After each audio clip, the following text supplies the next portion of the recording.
Hi guys, welcome back with me again in this channel. On today's tutorial, I'm going to show you how you can add someone on Google Chat. So if you start using Google Chat to converse with your friends or colleagues and you want to add them into the chat, this is how you can do it.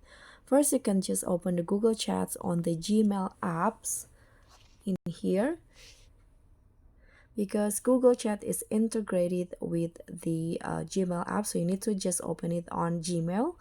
Click on the chat tabs in here, and this is the Google Chat. And to start chatting with someone new, you don't need to actually add them into the Google Chat.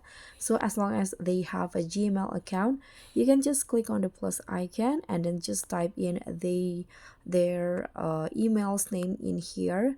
So for example, you can just find it.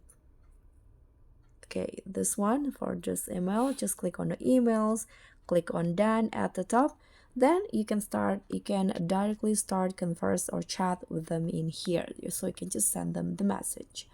So that's pretty much all. Thank you so much for watching. Don't forget to like, comment, and subscribe. Also click on the thanks. Bye.